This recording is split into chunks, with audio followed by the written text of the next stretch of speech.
In April 2012, this pub was sold off by the company that owned it, Enterprise Inns, as a property development for conversion into flats. The community, quite rightly, was deeply attached to this beautiful building and the history and the memories that exist in this space. And after a campaign of activism by this community, the pub was within the week listed by English Heritage to block that particular property development. And listed as an asset of community value a year later. And the pub reopened in September 2013 as London's first cooperative pub.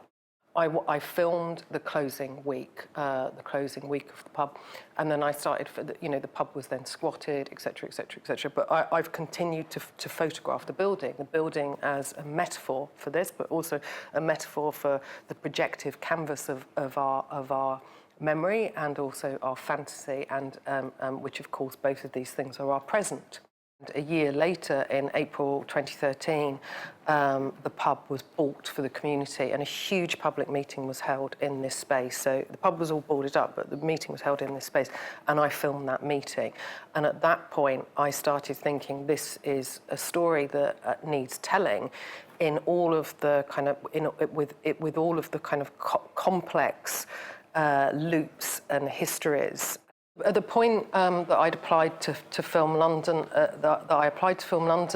I had done substantial research and development on the film. I'd done, a good 2.5, if not 3 years of research and generating media. So the research process was generating media. In no way is this a straightforward documentary. It is a form of, there's obviously aspects of it which are completely staged, as in any documentary, but it's a documentary that moves into choreography. So thinking through basically participatory art and practices and processes that I felt were engaging, or indeed that I had problems with. One of the forms of participation was using a pub cultural trope, which is performance poetry. So it's a very contemporary form, which is very exciting, that is happening now in pubs across the country and elsewhere. And so I'm interested in language, and if I'm interested in people's stories and storytelling and language. So this was one of the forms that I used with the help of a performance poet who came and led workshops and trained people. We did workshops in the pub for about 10 weeks, and then the participants performed live on this stage. The performance poetry was one form, and then the final image of the form takes the creative energy, the song and the dance out of the pub, walks us down the road and onto Peckham Rye, where we make a form of reference to William Blake's first vision of angels. The key to the whole film is what is this idea of what is the imaginative possibility of community. So the pub, of course, is a very clear metaphor of that, where a community came together and their profound memories and fantasies of the potential of this space, so an act of the imaginary, said, this is what it could be, and we're going to resist what another narrative. Telling this story is, it will have a value for audiences, I hope, in that it is an absolute triumph over adversity narrative. It's a small example where a community has triumphed over capital.